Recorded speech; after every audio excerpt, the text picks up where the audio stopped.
Welcome, everyone. Welcome to the Sharon Vadano Show. I am so happy to have my guest today is Deanne Chase.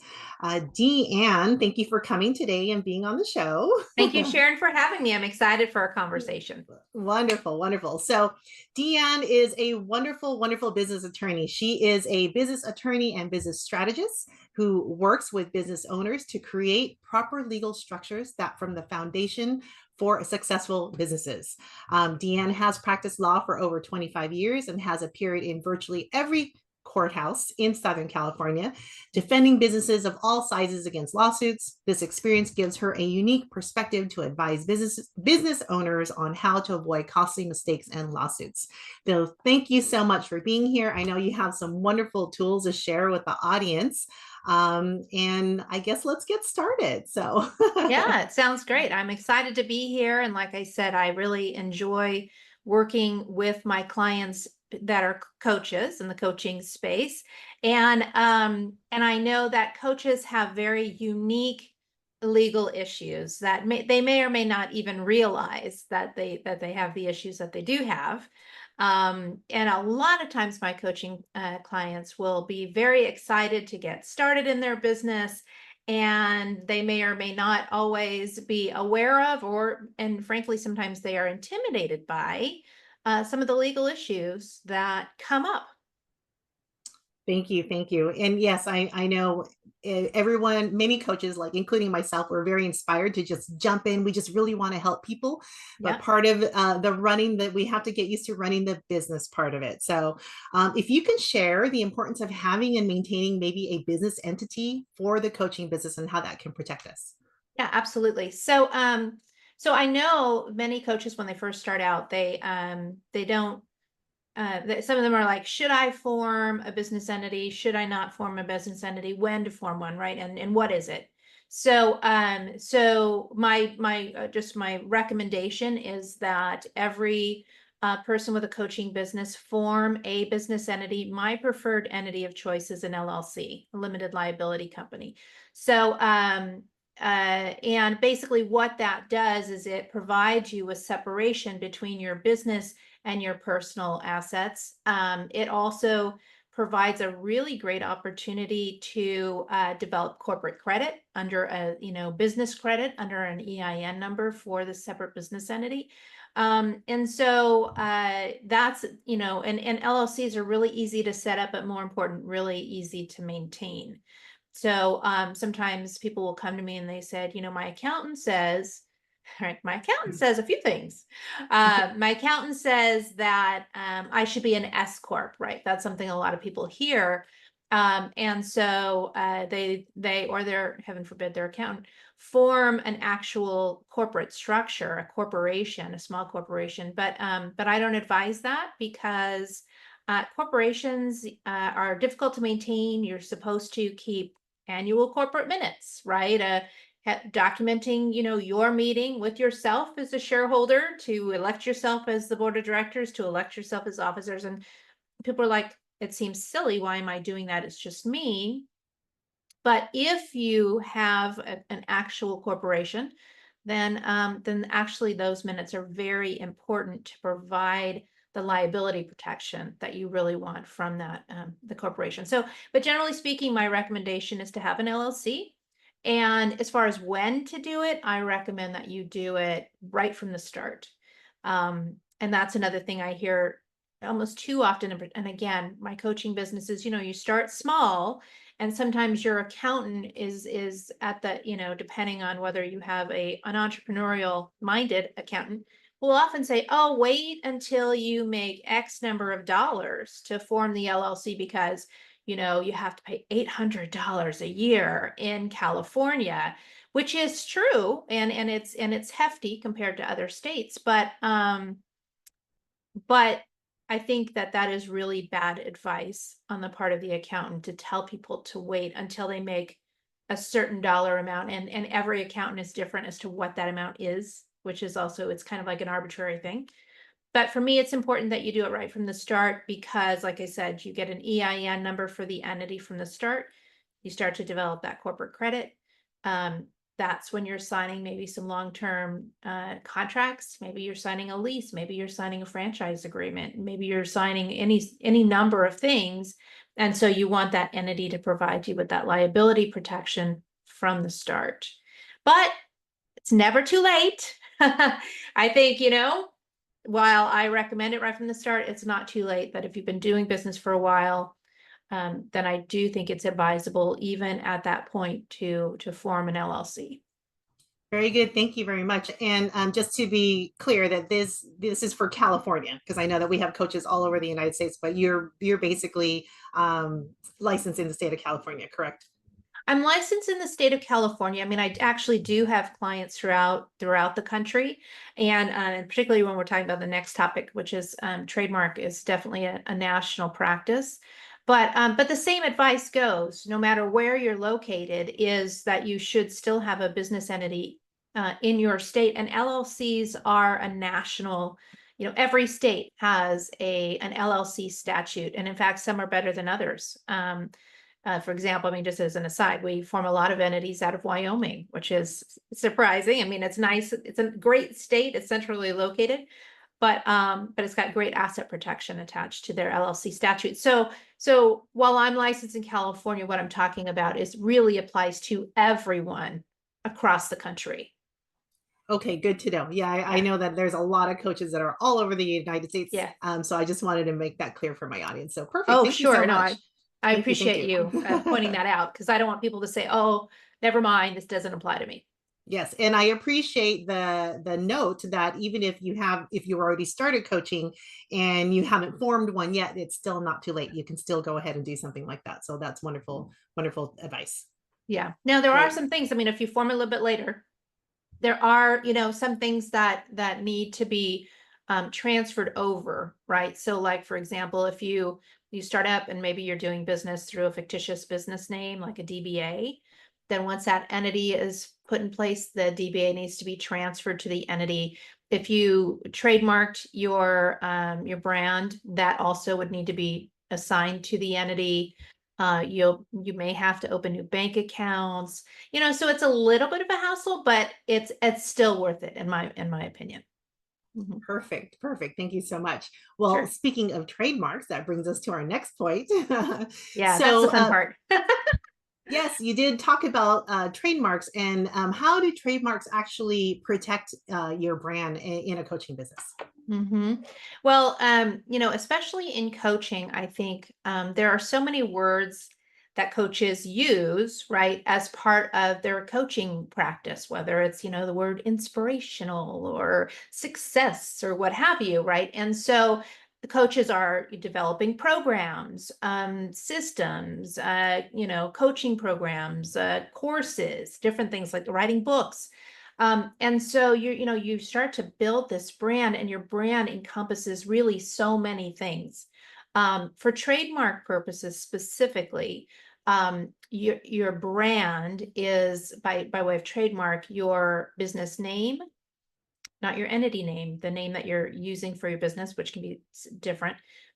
Your maybe a logo, and sometimes even a tagline. So, and the reason it's so important to secure your intellectual property is what you don't want to do is be, spending time and money and passion behind developing a brand only to get a cease and desist letter from someone who's actually registered, the same or similar business name or the same or similar logo or something like that, because then you are in a defensive position and you may have to rebrand. And I often have people come to me and say, but the domain was available. Unfortunately, that doesn't mean that you can use the domain for trademark purposes. Those are great tips, especially to be proactive in protecting all the hard work that we all do when we are building our business. Especially, it's so close to our hearts. We really don't want it to. We really want it to be protected. We don't want it to be in jeopardy. So, and then talking about protection as well. I know many of the coaches when we are jumping into our coaching, and we do have clients. What are any of your suggestions about key provisions to include in the coaching agreement with the clients? Yeah. So I actually give a talk, it's called the 5 W's of a simple contract, right? Because everybody wants a simple contract. And in fact, I recently had one of my clients ask me, and she's kind of like a younger, that Gen Z generation. And she said to me, well, can I have Chat GPT draft my NDA? And I'm like, sure. Good luck with that, right? But whether you get your template, wherever you get your template from, whether it's Chat GPT, which actually a lot of people are now doing, or you download a template from the internet, or you take somebody else's coaching agreement and say, oh, there it works for them, I'll use it, which I call like taking someone else's medicine, right? You know what, Um, when you give someone a contract, that is your contract, right? You need to stand behind it. You need to know what it says. You need to know what it means. I also often refer to it as living with your contract, right? Like, for example, when an issue in many coaching situations is what is the term of the relationship, right? Do we have a 12-month program? Are they able to cancel that program short of 12 months? Do they get any sort of portion of their fees prorated? Is it a monthly program, right? Do they have to cancel on 30 days notice?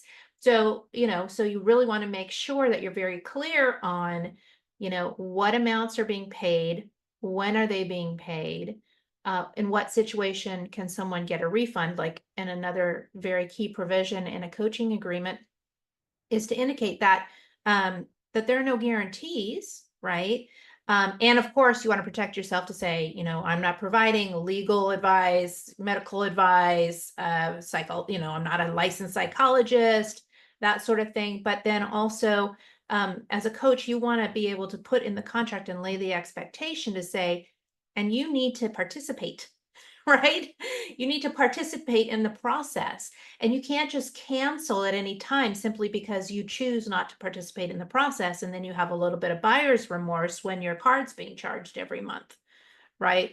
So those are some really important things, is to understand when money is paid, whether or not it's cancelable or refundable, and make that clear. If you are going to accept credit cards, for example, there are laws that apply that say, yes, you can charge an additional fee, by the way, if somebody is going to be, for someone to use a credit card, for example, as opposed to another method of payment. But you do have to make it very clear that that they have an option to pay in a different way. But if they choose to pay by credit card, then there may be an additional fee for that. Um, and along the lines of living with your contract is also know what your contract says about giving notice of termination or giving notices under the contract, because too often I see people who are trying to terminate a contract by email, right? They're like, I no longer want to work with you. I'm terminating the contract. Well, that's actually, unless your contract says in the notice section that notices can be given by email, then that's not valid notice of termination, right? A lot of times, and particularly if people are using these templates, your template will usually say something along the lines of notice can only be given, by a letter sent by mail, certified, return receipt requested, postage prepaid, all these different things. And so keep, read your seems pretty basic, right? I'm an attorney. Read your contract, certainly before you hand it to someone, and take a look at these provisions. And another thing, Sharon, especially since you were saying that your coaches are all over the country, right?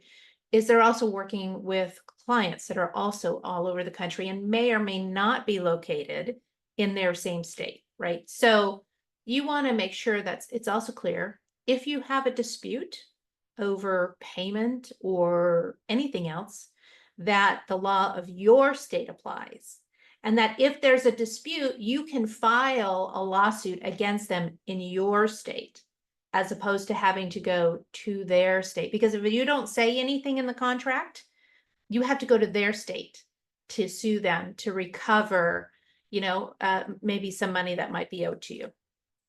Wow, those are great, great tips. Mhm. I know that yes, there are template contracts that are out there. So these are very, very good tips on to really, really know your contract, and especially the last few bits that you just talked about the jurisdiction, basically where the litigation may take place. So that's a big one too. So thank you Yes. so much. Thank you so Sure. much. I I mean, I could appreciate it. talk about this stuff all day. I mean, because the other thing they want to keep an eye on is arbitration, right? What is arbitration? It's basically instead of going to court, you choose an arbitrator who can be a retired judge or what have you, and then the arbitrator hears evidence and different things like that. And should you have an arbitration agreement, I generally recommend yes, but you also have to be careful about how it's drafted. Because like one time I had a client who came to me. She did her own contract. Right before she came to me, she gave it to someone. They signed it. Then she had a $500 dispute, right? Which is not very much, right? And in many cases, you might be able to go to small claims for something like that. But she had this dispute, but her own contract said that every dispute goes to arbitration. And she had a 3 arbitrator panel.